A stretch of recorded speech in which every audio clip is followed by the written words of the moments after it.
A Tale of Two Cities by Charles Dickens. Book the Second. The Golden Thread. Chapter 8.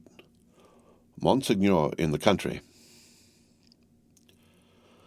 A beautiful landscape with the corn bright in it, but not abundant. Patches of poor rye where corn should have been. Patches of poor peas and beans. Patches of most coarse vegetable substitutes for wheat. On inanimate nature, as on the men and women who cultivated it, a prevalent tendency towards an appearance of vegetating unwillingly, a dejected disposition to give up and wither away. Monsieur the Marquis, in his travelling carriage, which might have been lighter, conducted by 4 post-horses and 2 postilions, fagged up a steep hill. A blush on the countenance of Monsieur the Marquis was no impeachment of his high breeding. It was not from within. It was occasioned by an external circumstance beyond his control, the setting sun. The sunset struck so brilliantly into the travelling carriage when it gained the hilltop that its occupant was steeped in crimson. "It will die out," said Monsieur the Marquis, glancing at his hands, "directly." In effect, the sun was so low that it dipped at the moment. When the heavy drag had been adjusted to the wheel and the carriage slid downhill with a cinderous smell in a cloud of dust, the red glow departed quickly. The sun and the Marquis going down together, there was no glow left when the drag was taken off.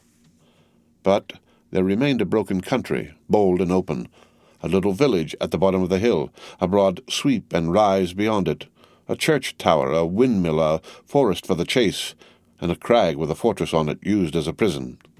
Round upon all these darkening objects, as the night drew on, the Marquis looked with the air of one who was coming near home. The village had its one poor street, with its poor brewery, poor tannery, poor tavern, poor stable-yard for relays of post-horses, poor fountain, all usual poor appointments. It had its poor people, too. All its people were poor, and many of them were sitting at their doors, shredding spare onions and the like for supper, while many were at the fountain, washing leaves and grasses, and any such small yieldings of the earth that could be eaten. Expressive sips of what made them poor were not wanting. The tax for the state, the tax for the church, the tax for the Lord, tax local and tax general were to be paid here and to be paid there, according to solemn inscription in the little village, until the wonder was that there was any village left unswallowed. Few children were to be seen, and no dogs. As to the men and women, their choice on earth was stated in the prospect, life on the lowest terms that could sustain it, down in the little village under the mill, or captivity and death in the dominant prison on the crag. Heralded by a courier in advance and by the cracking of his postilions' whips, which twined snake-like about their heads in the evening air, as if he came attended by the Furies, Monsieur the Marquis drew up in his travelling carriage at the posting-house gate. It was hard by the fountain, and the peasants suspended their operations to look at him. He looked at them, and saw in them, without knowing it, the slow, sure filing down of misery-worn face and figure that was to make the meagreness of Frenchman an English superstition which should survive the truth through the best part of 100 years. Monsieur the Marquis cast his eyes over the submissive faces that drooped before him, as the like of himself had drooped before Monseigneur of the court. Only the difference was that these faces drooped merely to suffer and not to propitiate, when a grizzled mender of the roads joined the group. "Bring me hither that fellow," said the Marquis to the courier. The fellow was brought, cap in hand, and the other fellows closed round to look and listen in the manner of the people at the Paris fountain. "I passed you on the road?" "Monseigneur, it is true I had the honour of being passed on the road." "Coming up the hill and at the top of the hill both?" "Monseigneur, it is true." "What did you look at so fixedly?" "Monseigneur, I looked at the man." He stooped a little, and with his tattered blue cap pointed under the carriage. All his fellows stooped to look under the carriage. "What man, pig? And why look there?" "Pardon, Monseigneur. He swung by the chain of the shoe, the drag." "Who?" demanded the traveller. "Monseigneur, the man." "May the devil carry away these idiots. How do you call the man? You know all the men of this part of the country. Who was he?" "Your clemency, Monseigneur, he was not of this part of the country. Of all the days of my life I never saw him." "Swinging by the chain, to be suffocated?" With your gracious permission, that was the wonder of it, Monseigneur. His head hanging over, like this." He turned himself sideways to the carriage and leaned back, with his face thrown up to the sky and his head hanging down, then recovered himself, fumbled with his cap, and made a bow. "What was he like?" "Monseigneur, he was whiter than the miller, all covered with dust, white as a spectre, tall as a spectre." The picture produced an immense sensation in the little crowd, but all eyes, without comparing notes with other eyes, looked at Monsieur the Marquis, perhaps to observe whether he had any spectre on his conscience. "Truly, you did well," said the Marquis, felicitously sensible that such vermin were not to ruffle him. "To see a thief accompanying my carriage and not open that great mouth of yours. Bah! Put him aside, Monsieur Gabelle." Monsieur Gabelle was the postmaster and some other taxing functionary united.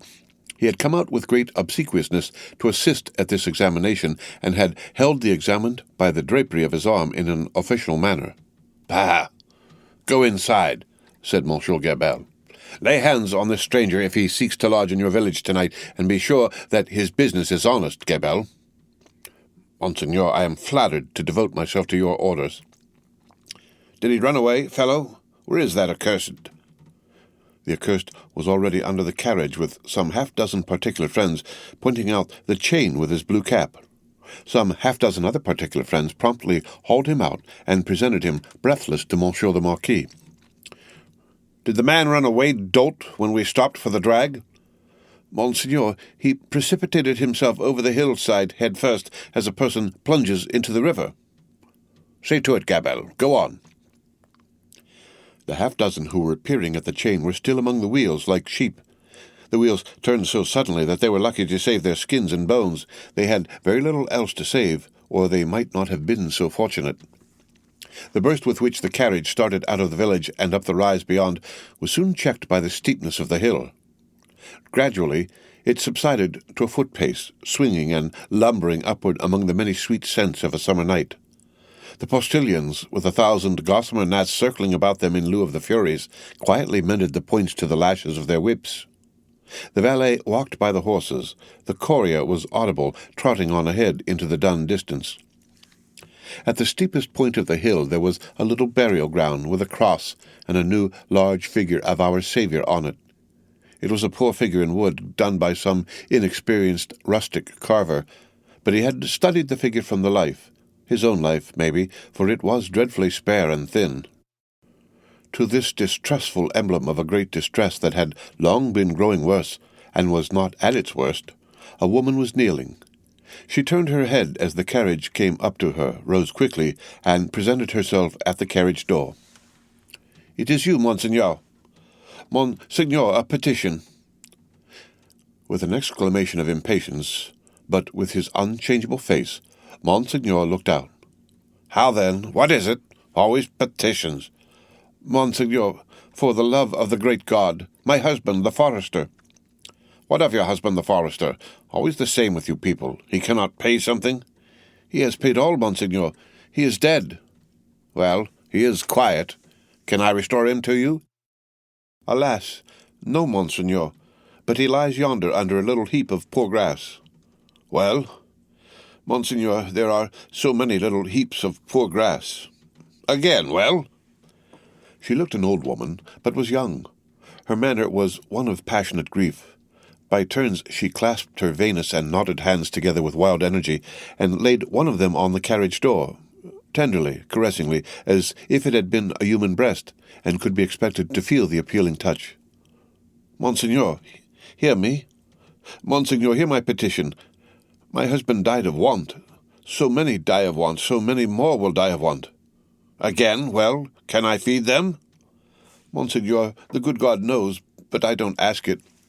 My petition is that a morsel of stone or wood with my husband's name may be placed over him to show where he lies. Otherwise the place will be quickly forgotten. It will never be found. When I am dead of the same malady, I shall be laid under some other heap of poor grass. Monseigneur, there are so many, they increase so fast, there is so much want. Monseigneur, Monseigneur." The valet had put her away from the door. The carriage had broken into a brisk trot. The postilions had quickened the pace. She was left far behind, and Monseigneur, again escorted by the Furies, was rapidly diminishing the league or two of distance that remained between him and his chateau. The sweet scents of summer night rose all around him, and rose as the rain falls, impartially on the dusty, ragged, and toil-worn group at the fountain not far away, to whom the mender of roads, with the aid of the blue cap, without which he was nothing, still enlarged upon his man like a spectre as long as they could bear it. By degrees, as they could bear no more, they dropped off one by one, and lights twinkled in little casements, which lights, as the casements darkened, and more stars came out, seemed to have shot up into the sky instead of having been extinguished. The shadow of a large, high-roofed house, and of many overhanging trees, was upon Monsieur the Marquis by that time, and the shadow was exchanged for the light of a flambeau as his carriage stopped, and the great door of his chateau was opened to him. "Monsieur Charles, whom I expect, is he arrived from England?" "Monseigneur, not yet." The end of Book the Second, The Golden Thread, Chapter 8. Read by Rick Kistner. For Lit to Go on the web at fcit.usf.edu.